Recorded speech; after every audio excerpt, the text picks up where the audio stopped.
Hi and greetings, everybody. Welcome, fellow travelers and eavesdropping robots. I'm trying something different today, and it's a little breezy out here, so the audio might be terrible with the wind noise, and I apologize. I'll try to remove it best I can, but I thought I would just pop in here from my favorite spot in my little piece of heaven here, and this is my desert willow, and I wanted to just free flow today, a little bit of an energetic weather report meets the 4th of July and independence and freedom, and this branch is tickling my ear. It's very distracting. But here we are. So if you don't know the desert willow, it's leggy and branchy and has these beautiful purple flowers, and the bumblebees love to crawl inside those flowers. It's pretty sensual and seductive. And this is the tree I actually see from my kitchen table when I'm recording my videos there. But I just wanted to, just kind of shout out to everyone who is experiencing any kind of intensity. We have this super powerful conjunction of Mars and Uranus and Gemini. And what that means could be a lot of tension, a lot of pressure, a lot of quick movement and change, unexpected change. It could be a catalyzing energy. It just might be intense. So if you're feeling intensity, I just welcome you to roll with it. And also, oh, look who's here. The Tunes. Oh, the Tunes wants to get in on this. Surprise, surprise. What you doing, Tunes? So just roll with it. And this is a great time to be in nature and ground and refocus on what's really important and what really matters to you. And to really tune in and be sensitive to the signals that your body is sending you, as well as the signals from your environment. So again, it's a time for potential volatility, and it's really interesting that this is happening at the 4th of July on the 250th anniversary of the formation of the United States. And so to all my fellow Americans, happy Independence Day. And to everyone else outside of the US, celebrate with us if you care to. I always tend to reflect on freedom on Independence Day and what does freedom really mean. And, it's always usually some shade of of being fully responsible for yourself, and also not being overly identified with your physical experience, your so-called reality, and definitely not becoming identified with the monkey mind, which is really a lot right now happening, or also not being too identified with your emotions. Right? Emotions happen and there's nothing wrong with them, and they're here for us to learn from. They are energy in motion, and they're meant to stay in motion and to keep moving through. And so, we don't get to that place of freedom without, a lot of inner work, a lot of becoming the observer. This is where Uranus can be really helpful, because Uranus is also sometimes called the mind of God. And the mind of God can see everything. And we get so down in the weeds of our day-to-day lived experience. Something upsets us, makes us angry.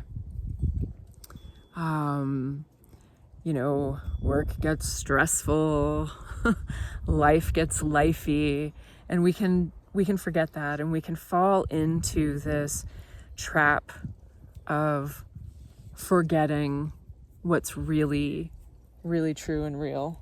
What's the matter, Tunes? Do you have a sticker in your foot? I bet you do. You just had one. And so, as we zoom out, I've been doing all of this talking, zooming in to look at your personal experience, zooming out to look at the collective experience in this time of great upheaval, in this apocalyptic time, right? Apocalypse, the actual meaning of that in Greek is to unveil or to reveal, like revelation is an apocalypse, because apocalypse is all about this unveiling. And so when we think about it personally, this disidentification with these kind of small, narrow visioned aspects of ourselves, she's very distracting. She's so cute. Oh my God, isn't she cute? She's amazing. What are you doing down there? And then when we zoom out to the collective, it's hard.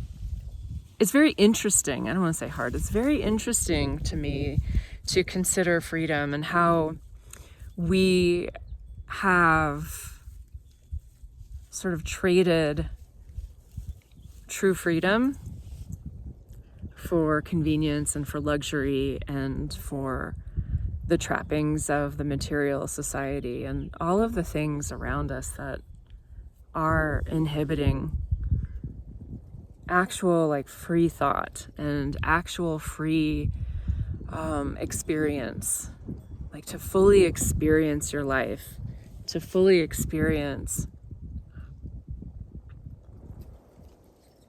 what it means to be human.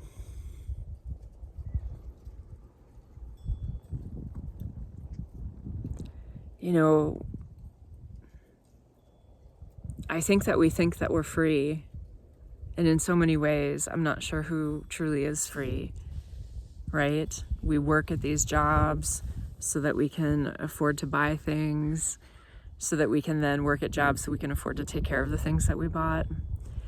And is that a trap, right? And then, collectively, I just think about what's coming our way. All the AI data centers, what they want to do with them is not make, weird, goofy images.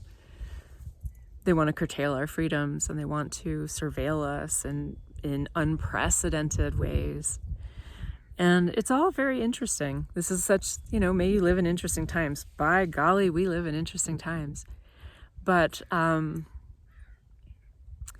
also thinking about, have we traded all of this and yet we think that we're free? Well, there's also this idea that, when it comes to awakening, that we are asleep and going through the motions. And like, what does it mean to really be awake? That's what's been on my mind too. And it goes along with freedom, right? Like, part of being free is being able to employ free thought.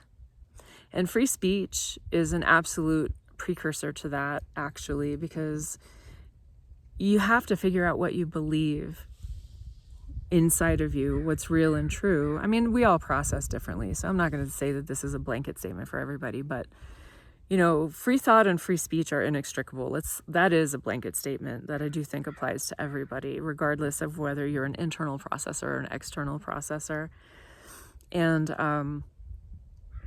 so this idea that we have to have free speech, and, thank God we sort of a little bit have. I have such a small YouTube following that I could probably say anything and it wouldn't get censored. And of course we can't expect to be able to speak freely on platforms that we don't own, right? That's a thing. However, those two go hand in hand, and they're very, very important. And I'm so grateful that right now we still have that. And I don't know how long we'll have that. Maybe forever. Let's hope and see how that goes.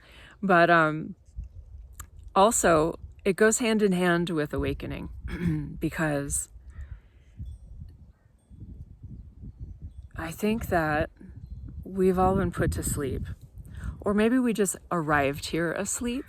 The Gnostics would say that we came here and our whole job is to remember and to remember the spark of the divine within us, to remember that we are not supposed to be identifying with the experiences, emotional, physiological, somatic. None of those things actually define who we are, right? That who we are is actually ineffable. We actually don't have words for it. It's so powerful. It's so beautiful. It's so complicated. That's what the Gnostics would say. And so here we are, 250 years. In some ways, it feels like so many people are more asleep than ever. And in other ways, it feels like so many people are waking up and, awakening from their slumber, remembering what their own thoughts are, not the thoughts that have been thrust upon us. The thoughts, around achievement and wealth and, hello, Aunt. All of those little things. All those little things like achievement and striving for wealth and material goods to fill some kind of hole inside of us. Just small little things. I was referring to the ant was a little thing. Anyway, this is me rambling, completely unscripted, sitting outside, because in terms of an energy report, it has felt like a pressure cooker. I'm kind of exhausted. There's an intensity, and I'm feeling it, especially in the brain, especially in the sheer volume of thoughts. The tenor and texture of the thoughts has been a bit fritzy and veering towards the stress side of things. So I'm sitting outside, and the wind might make this a terrible audio, but I'm with my favorite tree. And unfortunately, a bumblebee has not come nearby for me to show you. But it's reminding me of what's most important. It's reminding me to slow down and to sit outside, even if it's hot, and to be in the shade of this tree and to, commune with nature, the great mother, the one who has always been with us, the one who continues and continues and continues. So today, on this day, 250 years of independence from British rule, my wish for you is freedom of thought, freedom of speech, freedom from identification of the small self, or with the small self rather, freedom to be your true, authentic self, and to escape from the pressure to conform to all of those expectations. Oh, and here's a hummingbird. Oh, amazing. But freedom to be exactly who you are, freedom to remember your divine spark. That's probably my biggest wish for you right now. And so thanks for being here. And I am wishing you all the very best, always. And for those of us here in the United States, wishing you great hydration. Many of us are in a heat wave, especially on the East Coast of the United States. So hang in there. This happens, and especially in fiery times and airy times, which is what we're in astrologically with the fire horse. It's hot, it's windy, it's fast, and it's going to keep getting faster and faster, potentially. And this is a great time to slow down, to speed up. Slow down so that you can remember exactly who you are and what you came here for. That's really hard work, to remember who you are and what you came here for. But I'll just give you the spoiler alert, cliff notes, is that you came here to remember your divinity, and the work that you do is in service of that. and it doesn't matter what that work is. So much love to you, many blessings, and thanks for listening on. And it's 15 minutes, another long one of me going on and on and on. Take care.